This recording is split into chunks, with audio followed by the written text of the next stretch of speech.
Ngayon, ano ba ang update kanina diyan hinggil nga sa kalagayang pangsiguridad at kaligtasan sa Senado? Panoorin po natin itong balita mula po sa News 5 mga Magandang tol. hapon mga kapatid, ako po si Mean Los Baños, ang Senate Correspondent po ng News 5. Update po tayo mula dito sa Senado. Wala pong hearings or session sa mga araw na ito, kaya medyo tahimik po tayo. Gayon pa man, nakakuha raw ng impormasyon o may ipinabigay na impormasyon kay Acting Senate President Win Gatchalian kaugnay sa banta sa seguridad dito sa Senado. Hindi na idetalye kung ano mismo yung banta na yan, pero kahapon daw sa consultative meeting ng Senate Blue Ribbon Committee, ipinaabot ni NBI Director Attorney Melvin Matibag sa mga senador yung kanilang impormasyon kaugnay sa potential threat sa Senate building at sa Senate premises. At siniseryoso daw ng liderato ng Senado ang kaugnay sa mga impormasyon ng threat o pagbabanta sa seguridad. Kaya naman nakipagpulong na si Senator Gatchalian sa Senate Executive Committee, gayon din sa Office of Senate Sergeant at Arms.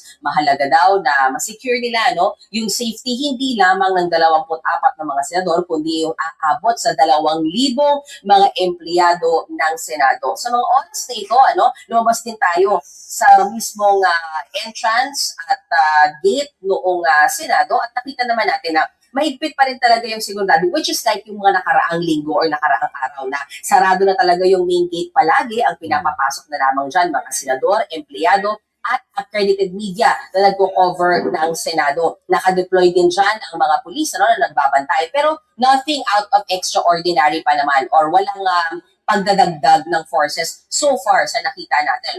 Ayon naman kay Senator Tito Soto ay nakarating din sa kanya yung impormasyon na yan kaugnay sa threat. Hinihintay nilang rekomendasyon kung kailangan ba na i-lockdown ng Senado kung sakasakaling nagpe-present ng clear and present danger yung sinasabing threat na yan. So mga kapatid, magbabalik ako sa anumang update dito sa Senado. Ako po si Mean Los Baños.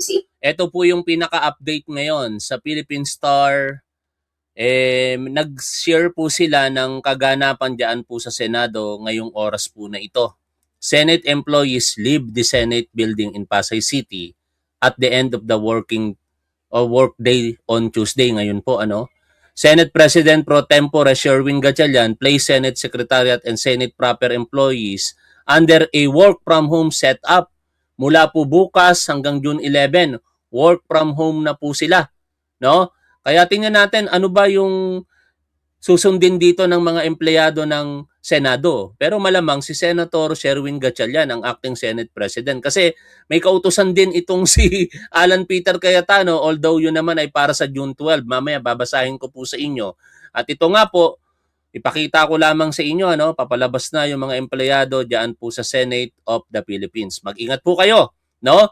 Maraming mga kampo ng kadiliman ngayon ang gumagalaw at nagbabanta sa inyong kaligtasan at seguridad diyan po sa Senado. Pero may paalala po ang Malacanang mga tol. Pakinggan po natin si Yusek Claire Castro sa kanilang paalala. Sa mga nagtatangka, dahil nga may nauulinigan po na ganitong mga security threats, kayo man ay senador o ordinaryong tao na nagsasagawa nito, hindi po kayo makakaligtas sa kamay ng batas. Yan, malinaw yan ha. Babalayan. Kahit kayo'y ordinaryo o mga senador, huwag kayong gagawa ng paglabag sa batas sapagkat hindi kayo makakaligtas sa kamay ng batas. Ngayon, dahil nga po ang pinag-uusapan ay usaping seguridad diyan po sa Senado at piling nitong si Alan Peter Cayetano ay hindi siya ini-inform, naghihimutok na naman ngayon sa harapan ng publiko, no? At yan nga po yung kanyang naging statement.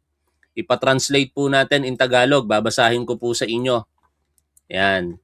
Ayon po dito, statement of Senate President, yun pa, ang nakalagay sa heading, Alan Peter Cayetano on the alleged threats to the security of the Senate. Pero sa balita ng DZRH News, nakalagay na lang po dyan, naglabas ng pahayag si Senator Alan Peter Cayetano kaugnay sa umano'y banta sa seguridad sa Senado. Ang media, hindi ka na rin kinikilala bilang Senate President. Ikaw na lang talaga ang tumatawag sa sarili mo na Senate President. Basahin ko Napansin namin ang mga ulat na may ilang miyembro ng Senado na nakatanggap ng impormasyon mula sa NBI hinggil sa isang umano'y banta laban sa institusyon. Kung kapanipaniwala ang bantang ito, nararapat lamang na mabigyang kaalaman at maprotektahan ng bawat senador. Ang linaw naman ang sinabi ni Acting Senate President Sherwin Gatchalian, di ba? Para sa kaligtasan ng lahat ng senador at lahat ng empleyado. O, ituloy po natin. Bawat miyembro ng sekretariat at bawat taong nagtatrabaho sa loob ng mga pader na ito. Ang seguridad ay hindi usapin ng isang grupo lamang. Ito ay usapin ng buong Senado.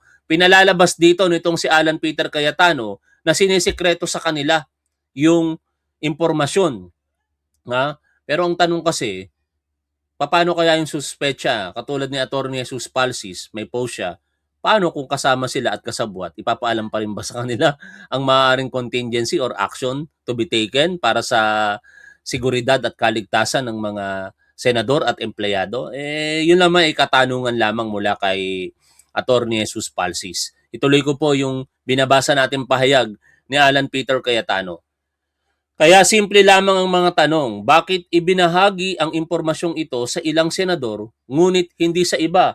Pawala-wala kayo kahapon no? Na ibahagi ni Director Melvin Matibag doon sa mga present na senador.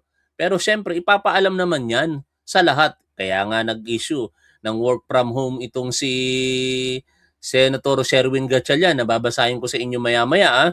Tapusin na lamang muna natin ang pagbabasa dito. At kailangan nating maging tapat tungkol sa pinagmulan ng sinasabing banta. Hindi ito nagmula sa sariling Office of the Sergeant at Arms ng Senado. Ang tanggapang may konstitusyonal na tungkuling protektahan ang institusyong ito. Nagmula ito sa NBI at anumang tapat na pagsusuri ay nangangailangan na maingat nating timbangin ang pinagmulan nito. Nagbibigay pa siya ng doubt sa harapan ng publiko sa kakayahan ng NBI. Ito rin ang parehong NBI na ilang linggo lamang ang nakalipas ay sinubukang pigilan ang isang halal na senador sa pagtupad ng kanyang tungkulin. Pisikal na sinakta ng isang empleyado ng Senado. Tingnan ninyo mga tol kung paano mag-gaslight si Alan Peter Cayetano. Lilinawin po natin para sa kaalaman ng lahat.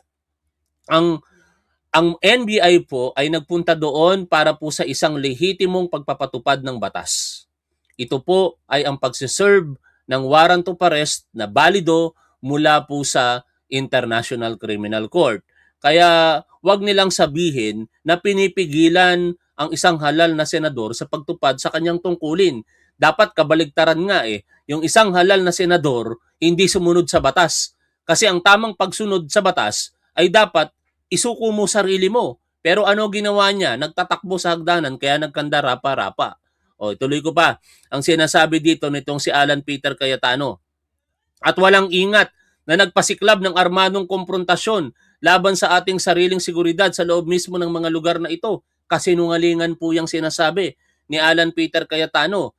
Sinabi na po ng ating investigation team mula sa PNP na ang nagpasimula ng putukan dyan ay hindi po ang NBI bagkus ang USAA sa pamumuno noon nitong si Mau Aplaska. Sabi nga po ni Undersecretary Claire Castro, dapat pala nailagay ko dito yung video ang nagpaputok ay si Mau Aplaska at yan ay pinayagan humingi ng permiso mula sa noon ay Senate President na si Alan Peter Cayetano. Balik po tayo rito. Ito rin ang parehong NBI na ang direktor ilang araw lamang nakalipas ay pumasok sa isang pinagtatalunang pagdinig ng komite at hayagang nagpahayag kung aling paksyon ang itinuturing niyang lehitimo. Isang hakbang na binaliwala maging ang anyo ng pagiging walang kinikilingan sa isang panloob na alitan ng kapwa sangay ng pamahalaan. Masisisi mo ba si NBI Director Melvin Matibag na kilalanin ang legitimacy ng Blue Ribbon Committee na pinamumunuan ni Senator Erwin Tulfo kung ito ay mismong kinikilala ng Malacanang? Ang Malacanang, nasa ilalim nito ang Department of Justice. Ang Department of Justice ay nasa ilalim nito ang NBI. Anong gusto mong mangyari? Kikilalanin ng Malacanang si Senator Sherwin Gatchalian bilang acting Senate President. Tapos, ang Blue Ribbon Committee, kinikilala nito na ang chairman ay si Erwin Tulfo. Tapos, idedemand mo doon sa under lamang ng Malacanang na NBI nakilalanin yung illegal mong grupo? Anong uri ng lohika meron ka, Alan Peter Cayetano,